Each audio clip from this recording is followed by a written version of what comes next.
Told y'all, man. I sit up all night doing this shit. Bullshit.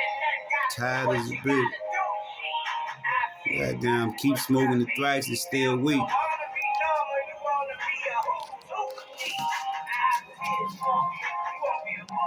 I got the mind was ready to say I do.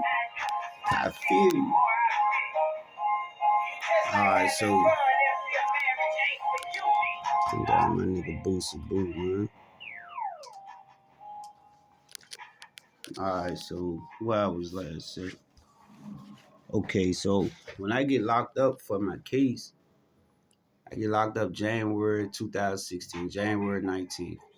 And they charged me with initially they charged me with the use of a firearm and the commission of a murder and possession of a firearm. So that court that's in General District. When I go to get a bond on those charges, the judge like he not gonna hold me, give me the bond.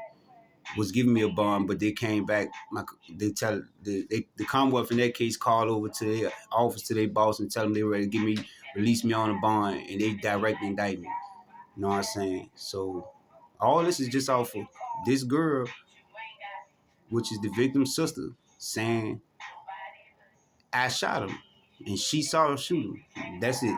At this point, there's no investigation. There's nothing, and they tell this in the trial transcripts. Like nothing has changed, but they direct indict me on the murder.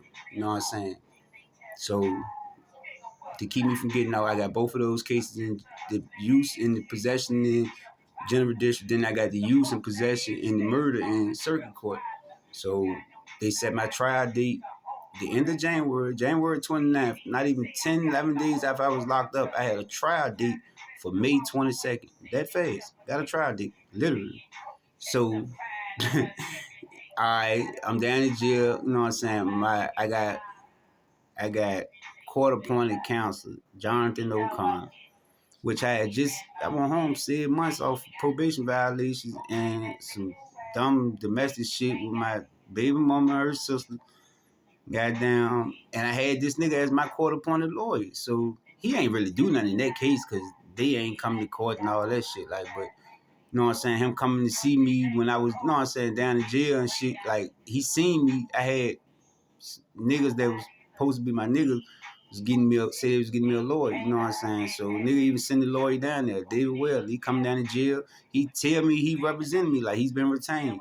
That he sent a letter to the courts and to the court-appointed counsel, Jonathan O'Connor, because it was just on the gun charge and the use at the time. So he was like, man, I'm gonna file a bond motion for you.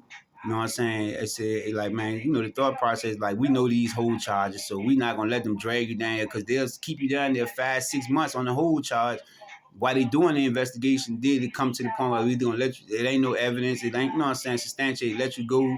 It just holds, you know what I'm saying? Play with motherfucker freedom like that. You know what I'm saying? It's all games to them prosecutors. And this how much power they got. Like, this their choice. You know what I'm saying? The judge can't tell them to charge you or not to charge you. Like, they have absolute, you know what I'm saying, control in who they charge and not charge. Like, you know what I'm saying? And the police, like, that shit, they playing with people's lives with this shit. Lock me up. She say whatever she say.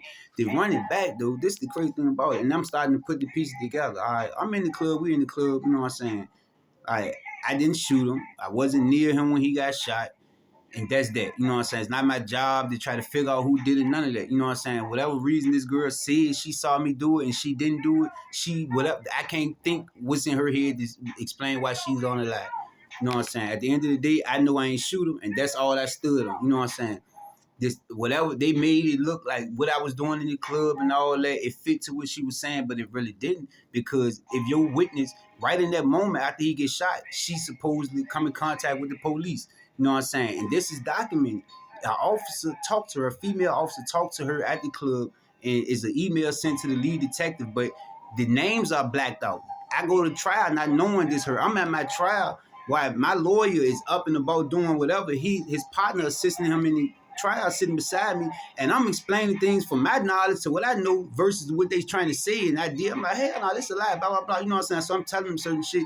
Anyway, I had already read the email prior to, so I'm trying to figure out who was this witness because in the email, the officer states that Yeah, let me find it again. In the email, as I'll show you, the officer states that she came in contact with the witness. This officer was outside of the club prior to the shooting. They was on scene. It was off duty officers working that night. The officer sent an email to the lead detective stating that when she entered the club, she came across a group on the dance floor surrounding the victim. She made sure to keep everybody away from the immediate crime scene. She said briefly with the name redacted. She said she saw who shot the victim but did not say who and described her as uncooperative and destroyed. You know what I'm saying? Okay, who's not gonna be destroyed? Somebody get killed, whatever. You know what I'm saying? But since she was uncooperative, so if this victim said she saw who shot and didn't say who, what was their reason? Like that's my question. Then not only that, she testified that I'm looking for the email now. She testified that after her brother gets shot, said she was beside him. She saw me do everything she testified to, which I'm gonna read it to you. Complete bullshit. I didn't shoot him, like I said. So she said that she was on the dance floor. First, she said she walked with her brother in to the dance floor, left the dance floor, came back to the dance floor, saw him get shot, ran off, then ran back, which she's shown running back on the dance floor after the shooting. Anyway, she says that while she was there, they asked her, "Did you talk to the police?" She was like, "Yeah, I talked to one lady and one man. I told him that I shot her brother, and she didn't really talk to nobody else." So they was like, they asked her, she was like, she told him I shot him. He said he was familiar with me, and the lady was asking her questions like, was she cold and all that? You know what I'm saying? That's what she said. So she identified a man and a woman. We know it was 3 off-duty male officers and 1 female officer. All them officers sent emails to the detective. All 4 emails, none of the male officers said they spoke with anybody in their email or being that they was identified a suspect to by a witness, none of that. Which if somebody identified a suspect in a murder immediately following the murder, the body's still on the scene. She's saying I was the person that did it. This officer is gonna make a note of that. It's common sense. Like she's saying, she told him head buster shot my brother. He said he's familiar with me, meaning that he know me, and he never asked her for her name, and they didn't talk no more. And this woman lady was asking her questions about was she cold and whatnot. She said she left the club. You know what I'm saying? They asked her how long did she stay there. She said she left when her brother's body left. You know what I'm saying? Man, the police putting everybody out there immediately club, so they making them get out. But she's saying she identified me and she stayed outside till her brother's body was removed. His body ain't stayed there but 8 minutes. He was pronounced at 107. His body ain't even stay there that long because 8 minutes after he was pronounced, he was at the hospital, which is not even a mile or so away. You know what I'm saying? And it's walking, like, so it probably took them 2 minutes tops to get there. So he, within 107 and 115, he's at Chipham Hospital. So she's going pretty quick. You know what I'm saying? And she told this man it was me and this and that. He said he know me. He asked her for nothing, no identifiers or nothing. And the woman just asked her was she cold. None of the males confirmed this. The woman said she saw who shot, but then who? Then sometime between that time, she talked to the lead detective, Detective Baines, which is early that next hours later in that morning. You know what I'm saying? Once she talked to Baines, that's when I'm identified to him in his investigative report that he put. He spoke to her, and everything she's saying to him at that point in time, he go take out the warrants. You know what I'm saying? So I'm arrested the next 30 hours later, a day or some change level. I'm arrested. You know what I'm saying? I'm down in jail. I'm indicted. My trial is set. So I'm out on a bond for a probation violation. They take me to court to revoke my bond. And during that time, this is like March, you know what I'm saying? They actually revoked my bond. My murder charge was set for a trial. Initially, I had court that week that I was arrested on this for the violation. So they moved my violation to like September. You know what I'm saying? Because I'm down there now facing murder charge. You know what I'm saying? And multiple gun charge, all types of shit. So they moved the jank to September. You know what I'm saying? So by the time when they take me to court in March, the gun charges out in Rico would have been all processed for the assault rifle they found in the crib with dudes sent them in there to lock my ass up. You know what I'm saying? So that shit been all processed. The gun charges in Richmond, some bullshit. You know what I'm saying? So they know I can make bond. The judge willing to give me bond and all that. So You know what I'm saying? They try to revoke the bond on the violation. When we go for the violation, I had David Lazar as my lawyer on that. The Commonwealth on that case, evidently he didn't talk to them, and they even saying like, well, they not gonna, the murder charge is not gonna be going to trial, whatever. So the judge like, well, he's not being tried on these murders, on this charge. Why would I revoke his bond? Deny them from revoking my bond. So they say, well, because the charge is not gonna be, you know what I'm saying, tried in May, we don't need the September date on the violation. They actually moved the violation trial up, which the judge do, but the quickest date they can get was in June. So it's like, okay, wait, if it's trial in May and he ain't been tried, he gonna be released on the same bond, and he got to June to come back and be tried on the violation. You know what I'm saying? So, all right, here it comes, all the way up. So like the end of sometime in March, you know what I'm saying? I'm down in jail. I done already met with the court appointed O'Connor. You know what I'm saying? He telling me he had a meeting with the Commonwealth on the case, which Davidson Powell was a dude at the time, say they real close, you know what I'm saying, with his law partner. So he was like, man, Powell told him personally, like, man, this is a good case for y'all firm.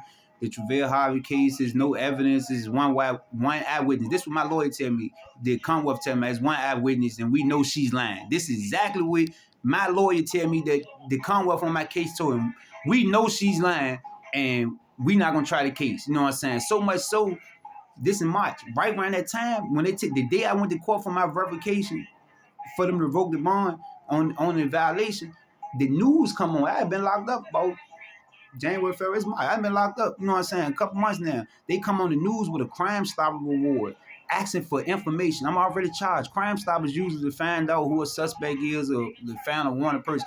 I'm already charged. I'm already locked up. They asking for information. Anybody with information that was there or whatever, and offering a reward for it. So basically, you willing to pay somebody to come forward, you know what I'm saying, and basically and show my picture on the thing. Travell Harvey's already been charged with the crime. He's waiting trial. So anybody can see that picture and be like, shit, well, I'm gonna go down there and say, yeah, I seen him do it and get that money. You know what I'm saying? It's not. It's so simple to lie and say I seen him walk up and shoot somebody. You know what I'm saying? But when you look at the small details in between of what she's saying she saw and how she saw it, and we can prove that this didn't happen, and then they diminishing it saying, oh, that's man. It makes a big difference when the whole case is built on a lie. You know what I'm saying? And a simple lie at that.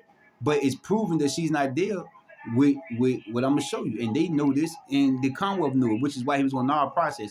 He sit down in a meeting with my lawyer and his partner. They having meetings on cases that their firm got at the time, and he, with the deputy Commonwealth, he take it to her to all process the charges. She heard my name, whatever reason she didn't got it in for me, prior cases she didn't try, whatever. She says that she know me and she would rather lose that case than just null process it. And she took the case from him. She started meeting with the witness. Now, but Ryan, the reason why this girl was so distraught and uncooperative with the police at the time, at the crime scene, was because she was on the run, literally. Felony malicious wound, aggravated malicious wound warrant was issued for her in 2015. Here it is, January 2016. She's on the run for a felony charge and is in Richmond, where this case is happening there. So when the police, whatever, was asking her questions, I know they asked her for her name, and I'm on the run. She dipped, and it says it in the investigative report. The lead detective contacted Deputy Commonwealth Leonard Burr and Tanya Powell and informed them of the circumstances. The circumstances that we got a murder, only one person saying a name, and this witness is nothing to corroborate her, and she's a wanted fugitive. So they allowed her to leave. She knew the lead detective later on that morning give a statement. Now she identified me. He leaves. You know what I'm saying? She meet with detectives and the first Commonwealth, Davidson Powell, all these times, coming and going on her own free will, still a wanted fugitive. Then meet with the Deputy Commonwealth Tracy Powell, who took the case and tried it. And she said this within a couple of weeks of the actual trial date in May, that she's involved and said she's gonna try it. My lawyer come and see me now a week before the trial. I'm down in jail in SEG. I've been in SEG since March 25th, getting to some shit down in jail, and real niggas can verify this, you know what I'm saying? Really trying to calm some shit down. I'm on the phone, my seller and his little mob, they get into it with a nigga, they start punishing him, You know what I'm saying? It's like literally, like nigga know them that little war mob that was down in jail. All of them, the tallest one probably like 5'5", and then my dog, you know what I'm saying, Dom Hogro, they punishing dude. So I get out the phone, stop this shit, break it down. You know what I'm saying? And Mr. Meek, like man, calm down, cause the nigga try to rile up like some dumb shit, like, bro, it ain't even that type of time. These my niggas. You know what I'm saying? Another nigga get involved, like, man, nobody got to do nothing with they ain't from the ward. Addressing it to me. Long story short, he don't really realize who he playing with and what the fuck happened, but the nigga take off on me, like, you know what I'm saying? He swing. My big cousin right there, me and cuz punish him, you know what I'm saying? So when the shit come down, they see it on the camera. Ain't no deputy in the pod, so it's late night.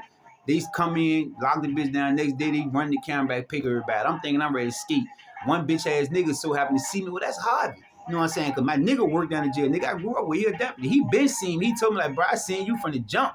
But I'm ignoring it. He like, man, such and such coming. Like, well, that's Harvey. I know him. They come back and get me last. So I'm in the hole from March 25th all the way to my trial date. And after, I ain't come out the hole till literally the end of June. You know what I'm saying? I stayed back there over 90 days. So long story short, my lawyer come to me 7 days before my trial. Literally, I go to trial on a Monday. That following Monday, he like, man, look, I know I had you under the impression that you was gonna be getting out on your bond. There was no process charge, and start running through down to me. He's like, man, this bitch Tracy Miller, I don't know what you did to her, but she has it in for you. She hates you. She can't stand you. She said she'd rather lose the trial before she.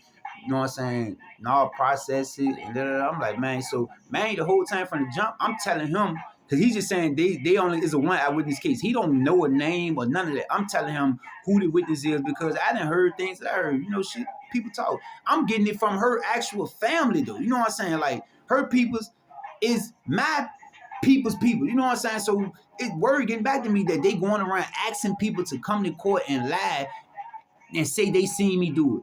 So much so that they barring people from the funeral because they ain't want to tell the police the lie that she was telling. Like, it was a whole bunch of bullshit. I'm like, what? They're like, yeah, bro, they really got it in for you. Like, they don't give a fuck. They feel like in some way, shape, or form, you involved. You know what I'm saying? That's just what it was. For whatever reason, I ain't for me to explain it. She ain't see nothing, and she damn sure ain't see me do it. You know what I'm saying? So she saying it's me. She got a sister, a aunt, and other people that was there, but she the only person that's willing to make up that lie. But they trying to get other people to do it. Even want this sister and the aunt, which they like we ain't see what happened, but she want them to say it was me. You know what I'm saying? Anyway, so I get the word like this her. You know what I'm saying? She the one that's gonna come to court. When she go talk to the detective, before they even pick me up, I got a call like, man, Shawty ready to go down there and lie and say you did that. I'm like, what? Like, yeah, bro. Like, they saying she like, man, I don't give a fuck. He got something to do with it. And I seen him do it. That's what she do. You know what I'm saying? They let this go down. So I'm telling my lawyer who the witness is. He don't know. You know what I'm saying? So much so, man. I got a fucking. Well, I run through the paper a little.